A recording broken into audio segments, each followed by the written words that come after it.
Modern. Modern. Modern. We're prepping for a voyage. Modern. The force of an old-fashioned equals whiskey mass times bitters acceleration. Why don't you make that a double? Modern Bar Cart.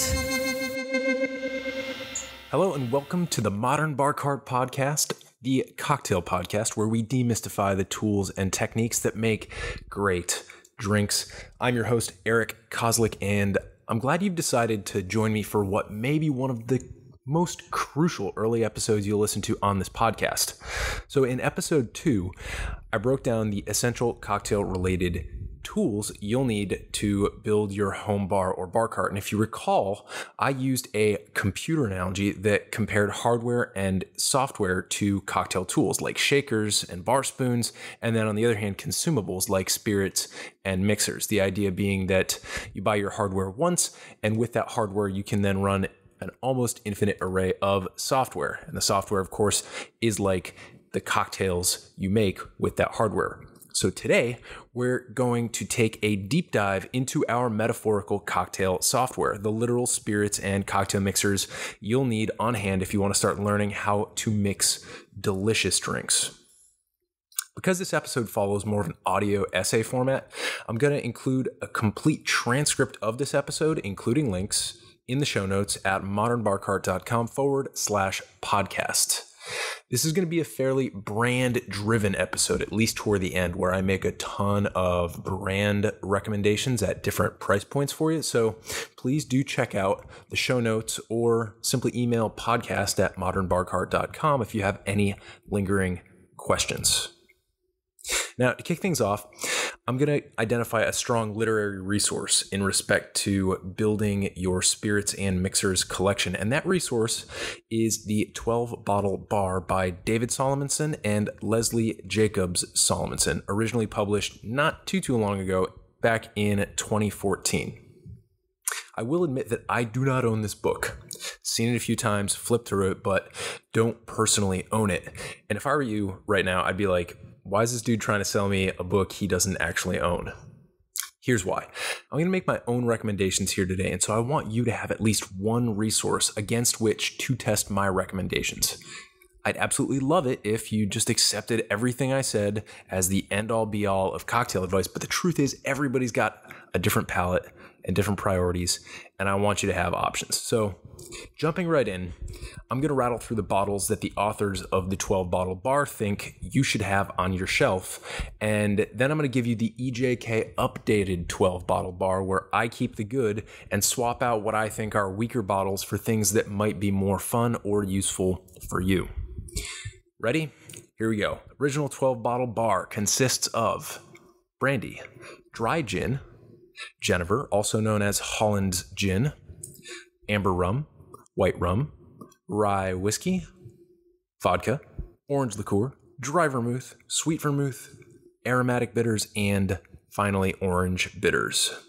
Definitely a strong list of recommendations, and if I had to list 20 bottles that should be on every bar, then all or almost all of these would definitely make my cut.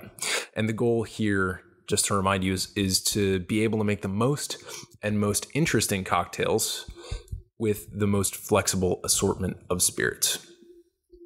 So instead of quibbling item by item, I'm just going to identify and quickly run through the 3 bottles I swapped out in my 12-bottle bar. And those bottles are Genever, dry vermouth, and amber rum. Genever is a type of gin produced in an off-dry style, like it was in Holland when that spirit was particularly important and a popular import in the US. And this was during the mid-1800s when cocktail culture was still ramping up.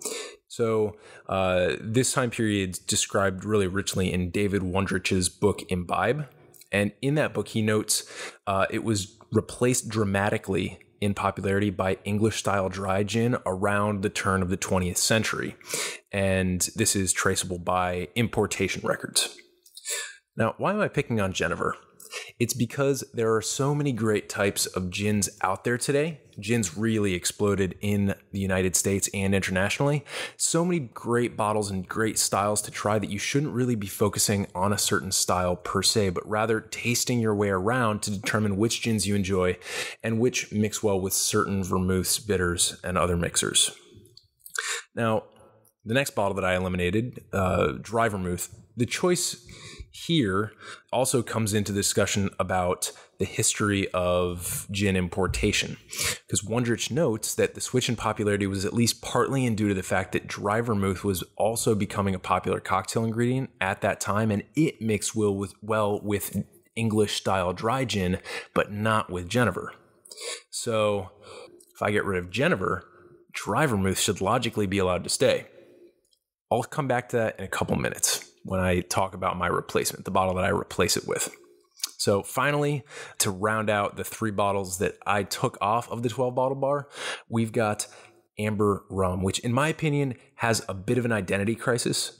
So it's not dark, but it's got too much caramel flavoring and coloring to be considered white. Don't start your bar with bottles that are straddling a middle ground between 2 other products. There are a lot of great cocktails that can be made with either dark rum or light rum, so my advice would be to pick up a bottle of whichever one you prefer most, and then work your way out from there. So, now that I've sort of gutted the premise of this really well-respected book, probably alienated some people and maybe had some eyes glaze over while I dove into the history books for a second there, let's take a look at my new and I think slightly improved 12 bottle bar for 2017. And I'm going to go through these items a bit more slowly so they stick. So the first bottle is American whiskey, and this can be either bourbon or rye. And the reason why this is number 1 is I think with a bottle of American whiskey, you've got a ton of options. Most American whiskey cocktails out there will designate which type is supposed to be included in the recipe, but there are almost as many exceptions as there are rules. 2 classic exceptions being the bourbon Manhattan and the rye old fashioned. Typically, the spirits in those 2 cocktails are flip-flopped, at least on today's cocktail menu. So as long as you can find a bottle of some type of American whiskey, you can start experimenting with the basic flavor combinations in a lot of famous cocktails. For what it's worth, the original 12 bottle bar only recommends a bottle of rye whiskey, and this is probably because rye is the spirit that was available when a lot of the truly epic American cocktails were being invented back in the 1800s. So in their defense, not a bad recommendation, but I think bourbon is so popular these days and so easily switched out that you can feel confident opting for either bourbon or rye as your American whiskey bottle. Bottle number 2, going across the pond, bottle of Scotch whiskey. This is one of my replacements. We'll say, I'm replacing Genever with whiskey. I think it's safe to say that contemporary cocktail trends are erring in the direction of smoky, complex, and even savory in some instances. And that's why I think it's important to have a bottle of Scotch on your bar. Now, that being said, Scotch isn't for everyone. I remember back when I first started experimenting with cocktails, I had a friend who had convinced himself that he needed to learn how to drink Scotch, because that's what, classy adult men are into. And he had this one bottle of Johnny Walker Black that just would not go away fast enough. Interestingly enough, that friend is now a huge Scotch fan. So there is hope that your taste preferences can change. And I firmly believe that Scotch is an incredibly versatile cocktail spirit. And I think it's going to give you a lot more flexibility than a bottle of Genever will, especially in today's scene. Scotch, though, is one of those acquired tastes that people tend to like more after their taste perception fully matures, which is actually, in my opinion, facilitated by a curiosity in cocktails. So if you're on the younger but still legal side, maybe this is the last bottle you pick up for that 12 bottle bar. Maybe start with bourbon and then work your way up through rye and Scotch. Bottle number 3, gin. Your flavor preference, not specifying a style here. That's important. If you're listening to this episode, then you're probably here because you want advice. And so I can see how it might be frustrating that I took all the specificity out of my gin recommendation and dumped the burden on you, but here's why. I listed gin right after whiskey because I personally believe these 2 spirits are the most interesting, complex, and delicious to experiment with. They're really rewarding. There's so many versions and styles to choose from, and with today's distilling knowledge and technology, the thing is it's really difficult to find a bad bottle above 15 to 20 bucks. So when the experimental stakes are so low, I encourage you to experiment.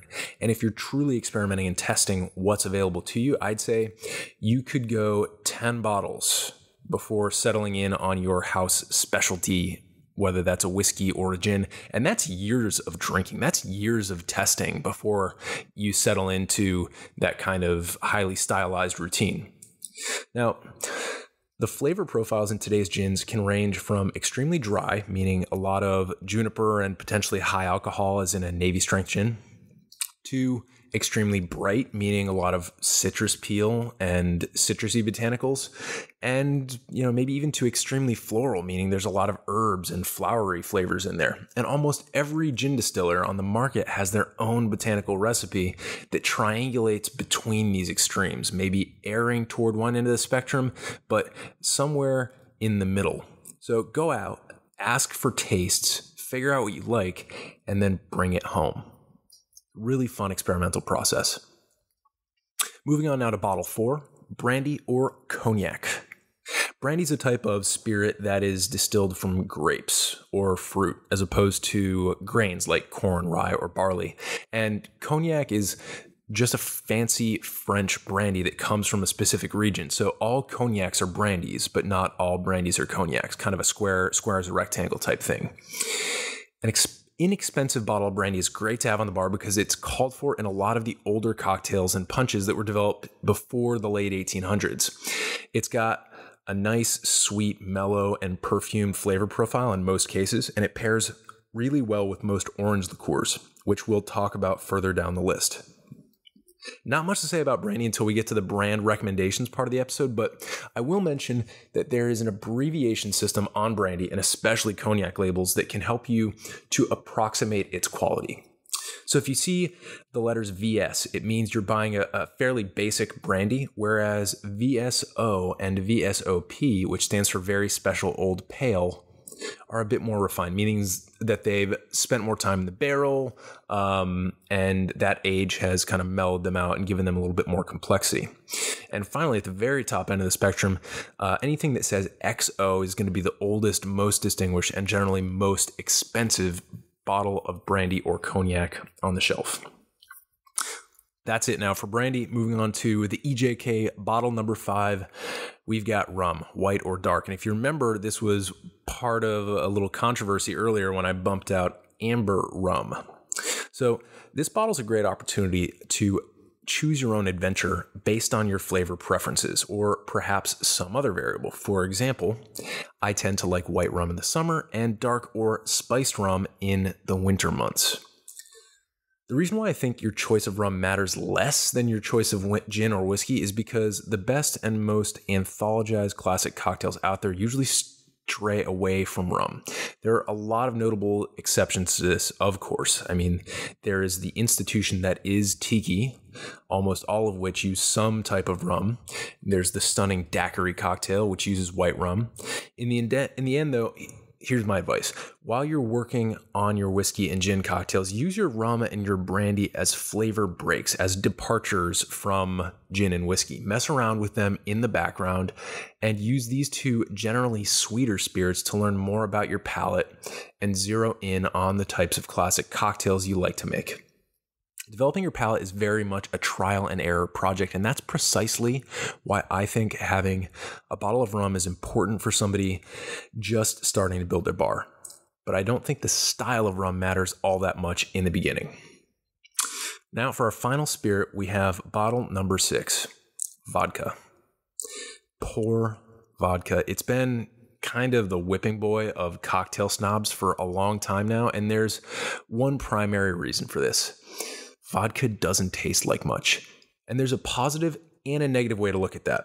The positive way would be to say that having a spirit that is a quote-unquote blank slate is a great opportunity to see how other flavors shine through in certain drinks.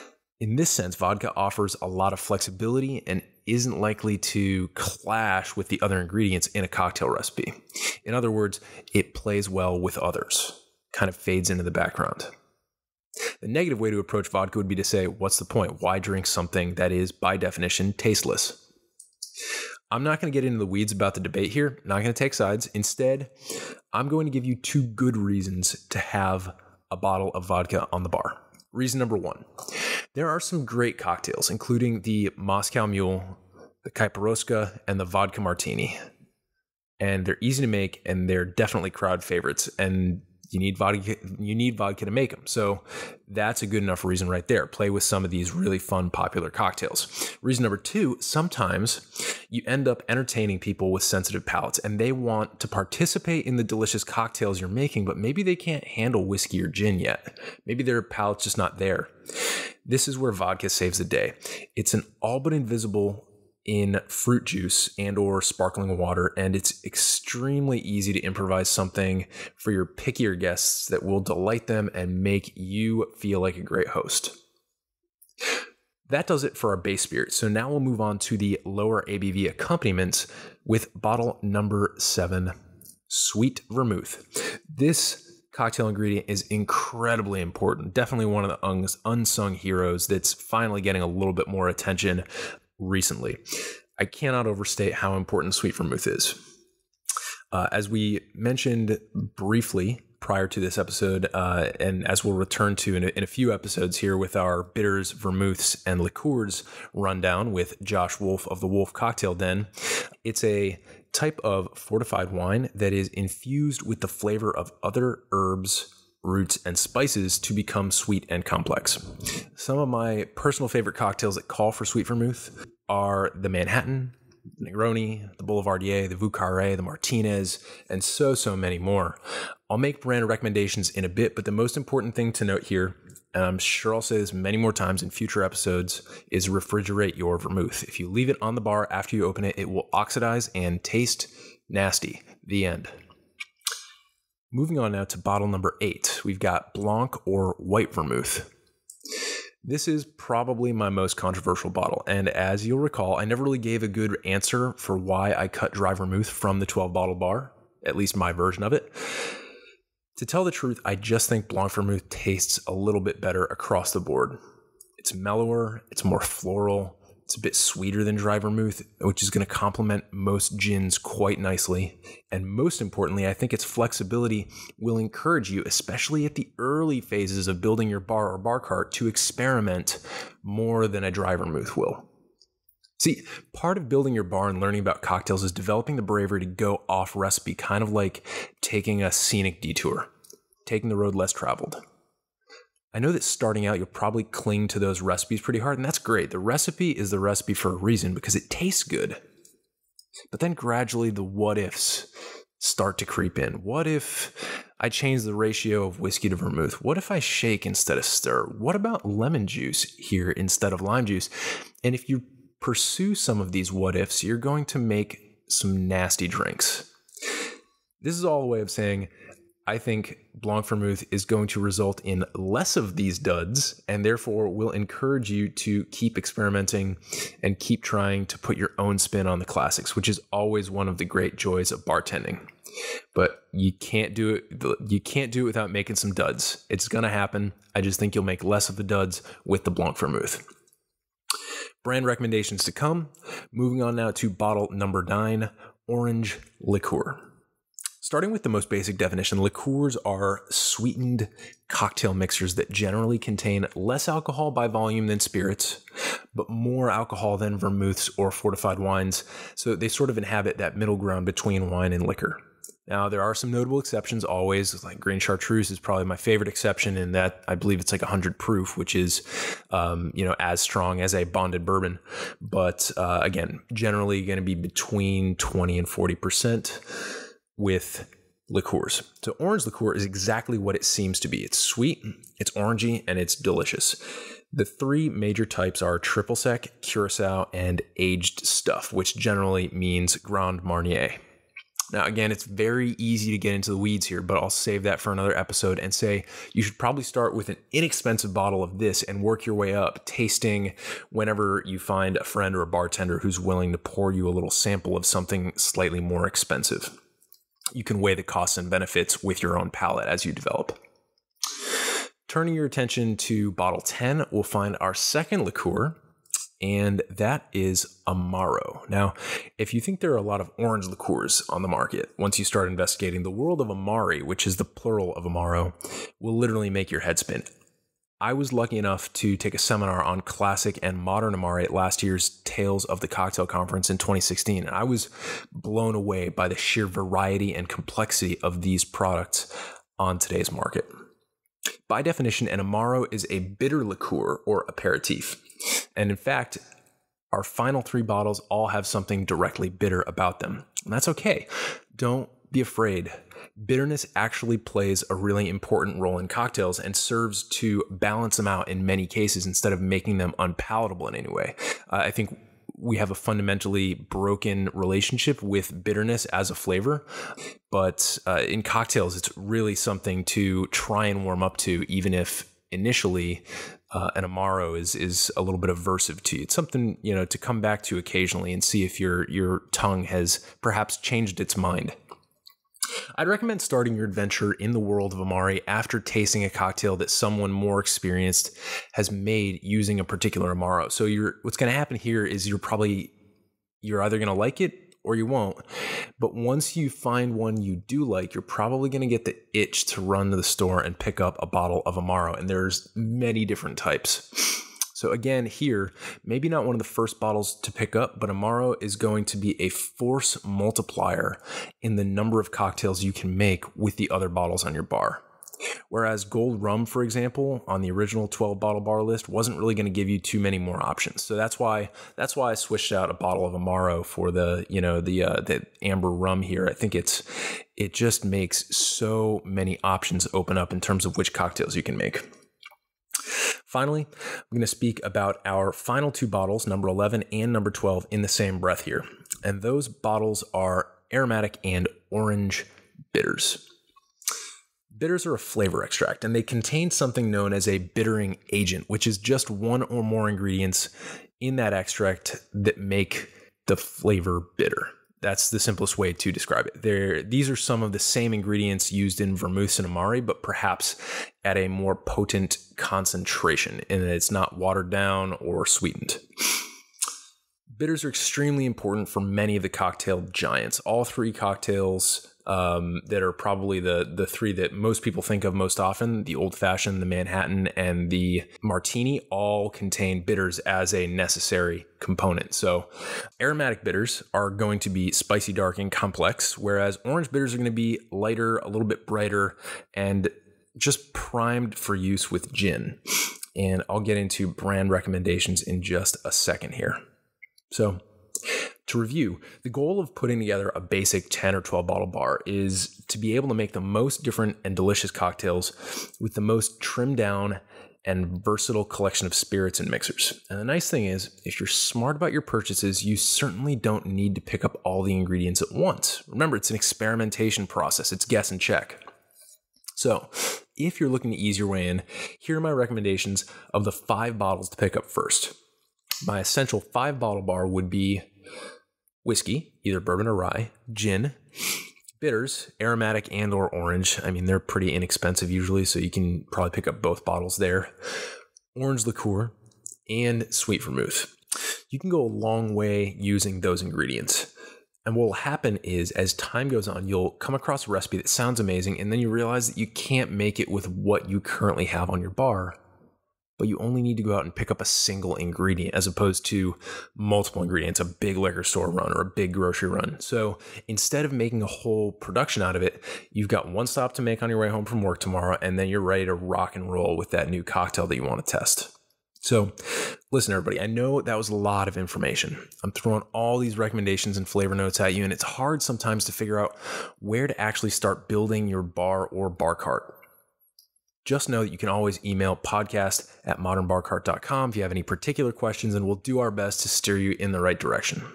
So, as I mentioned earlier, to close out the episode, I'm going to rattle through some brand recommendations so that you can make informed decisions as you stock up your own 12-bottle bar or bar cart. And I'll try to hit 3 price points: inexpensive, middle of the road, and premium, which I'll refer to as bottom shelf, middle shelf, and top shelf respectively.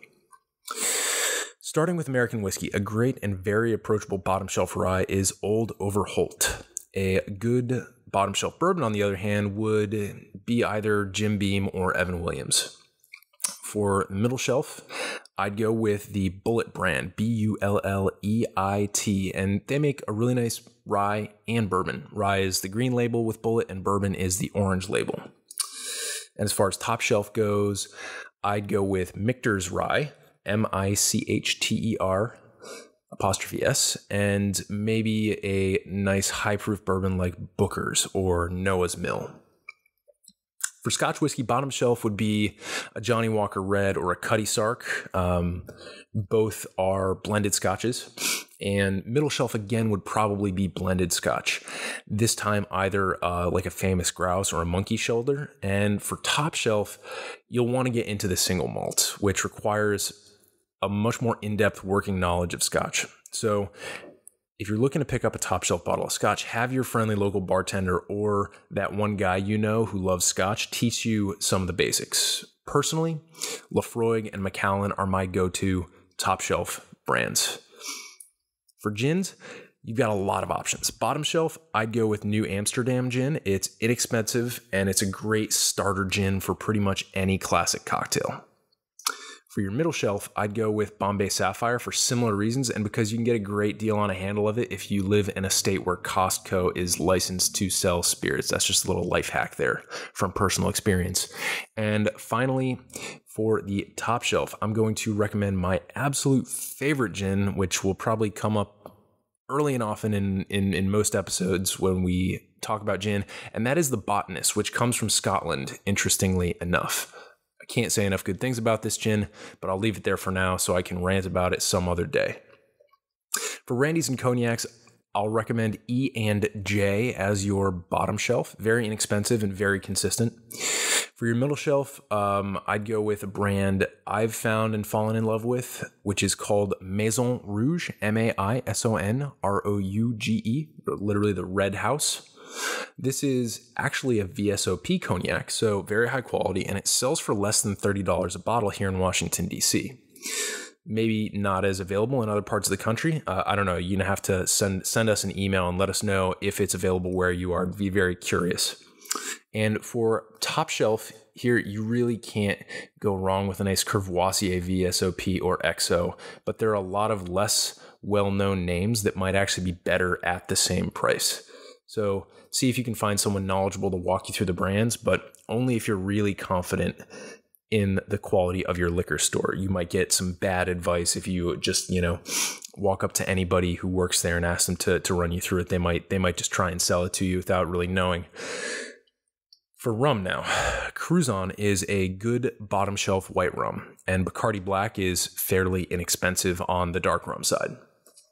For your middle shelf, I'd go with anything from Mount Gay, or if you're looking for spiced rum, Sailor Jerry's.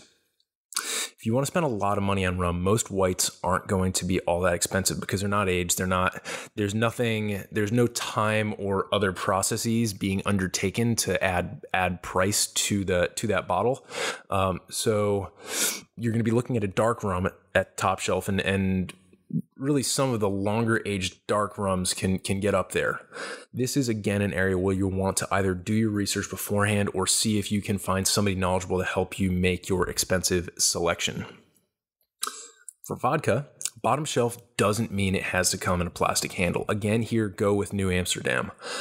Middle shelf would be something like a Svedka or a Kettle One, and top shelf would be something like Belvedere or Grey Goose, I guess.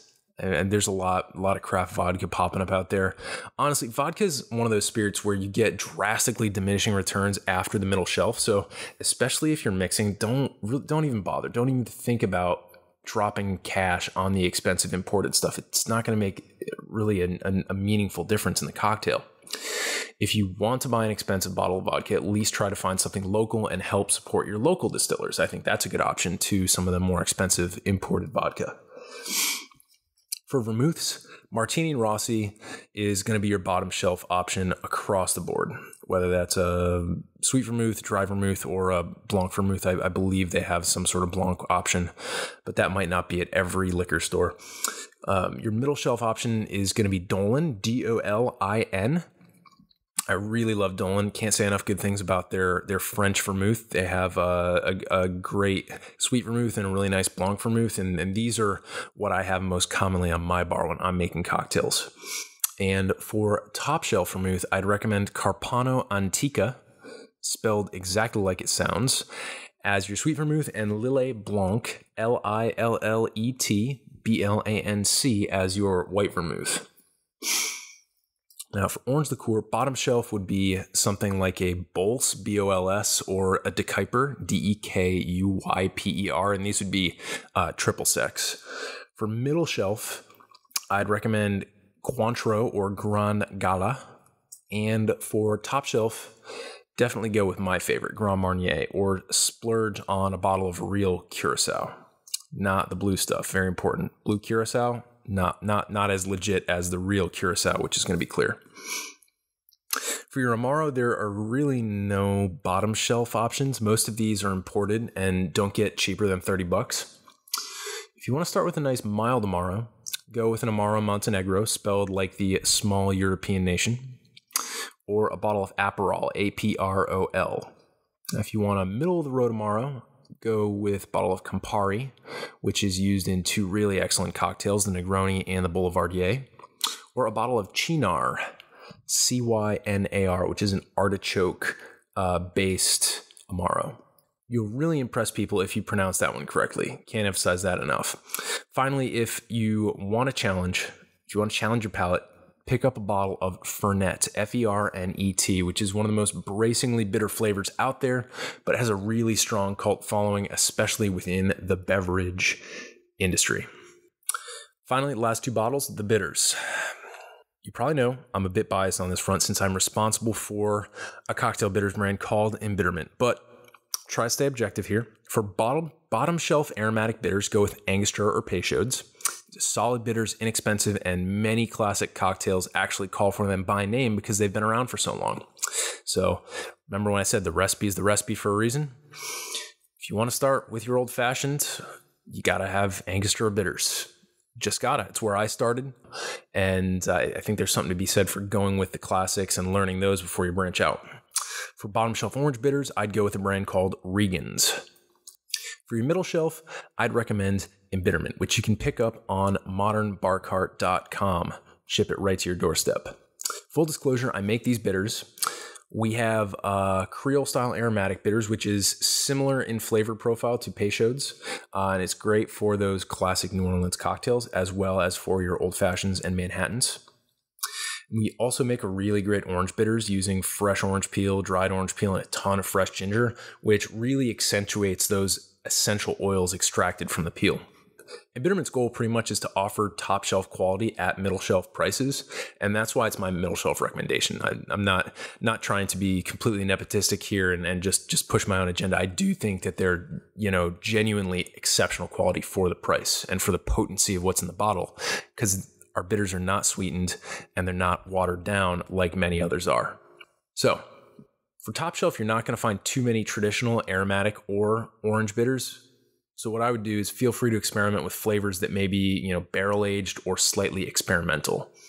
Changing your bitters around is like one of the simplest and most effective ways to learn the nuances of your favorite cocktails and spirits. So really good thing to do there. I wouldn't worry too much about buying top shelf bitters, especially starting out. So there you have it. 12 bottles I think everyone should have on their bar or bar cart, complete with brand recommendations across 3 price points. I hope this information has been helpful to you, and I hope it's not intimidating that we're just scratching the surface. It's true. There's a lot more to talk about with cocktails. And the bottles in this episode are just going to come back again and again as we become more familiar with cocktails and start to build our bar cart. And that's exciting. A few quick things before I take off. One, be sure to check out our show notes for links to resources like the 12-bottle bar that were mentioned today. So just visit modernbarcart.com/podcast and search for this episode 4. 2, as you build out your bar, tag us on social media and show off your boozy purchases. We always love to hear from you, so you can either tag or mention at Modern Bar Cart on Instagram, or if you'd like to stalk me personally, you can follow and tag at Quixologist. That's QUIX-ologist. We're also, of course, on Facebook as well, so search for us there and maybe throw a like our way. 3, if you like what you heard so far, please let us know. Go to wherever you listen to podcasts and send us your thoughts. Nice 5-star rating never hurts, but that is for you to decide. Finally, if you have any questions about this topic or any other cocktail-related topic, please send them my way by emailing podcast@modernbarcart.com. In some cases, I may even follow up with you and ask your permission to use your question on the show. That's it for me. That's all I've got for you today. I know it was a lot, so take some time to process this. Maybe take a trip out to the liquor store and peruse the shelves. But until next time, drink responsibly and experiment boldly.